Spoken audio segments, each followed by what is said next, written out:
வணக்கம் நண்பர்களே.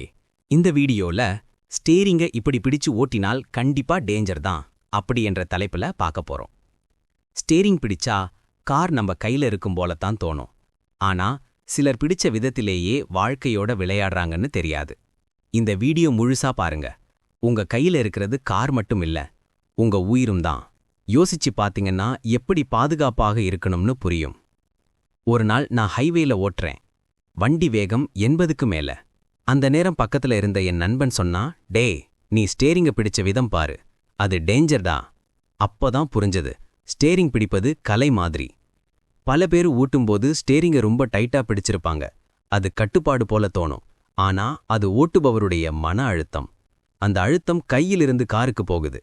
அதனால்தான் காரே ஜர்க்கா போகும், டயர் ட்ராக் மாறும். சிலர் ஒரே கையாலே பிடிப்பாங்க, ஸ்டைல்னு நினைப்பாங்க. ஆனா ஒரே வினாடி டயர் ஸ்லிப்பாச்சுன்னா அந்த ஸ்டைல் உயிரை எடுத்துடும். சரியான ஸ்டீரிங் பிடிப்பு 9-3 பொசிஷன். அதாவது மணிக்கட்டுல ஸ்டீரிங் செட்டு சுலபமா நகரணும், கை ரிலாக்ஸா இருக்கணும். ஸ்டீரிங் கையில இல்ல, உங்க உணர்ச்சியில இருக்கணும். கையை பிடிச்ச விதம்தான் உங்கள் கண்ட்ரோலை காட்டும். அது லைஃப்லயும் பொருந்தும். ரொம்ப கெட்டியாக பிடிச்சாலும் திசை மாறும், ரொம்ப லூசா விட்டாலும் திசை மாறும். ஒரு வினாடி ஸ்டீரிங் சரியா பிடிக்காம இருந்தா நீங்கள் வேகமா போவீங்க, ஆனா தவறான திசையில. வாழ்க்கை மாதிரி தானே, வேகம் முக்கியமில்ல, கட்டுப்பாடுதான் உயிர். ஸ்டீரிங் கற்றுக் கொடுக்குது, உயிரோட ஓட்டணும் என்றா ரிலாக்ஸா பிடி. இது கார் ஓட்டுறதுக்கான டிப்ஸ்ன்னு மட்டும் இல்ல, வாழ்க்கையிலையும் ஸ்டீரிங் உங்க கையில தான் இருக்கு.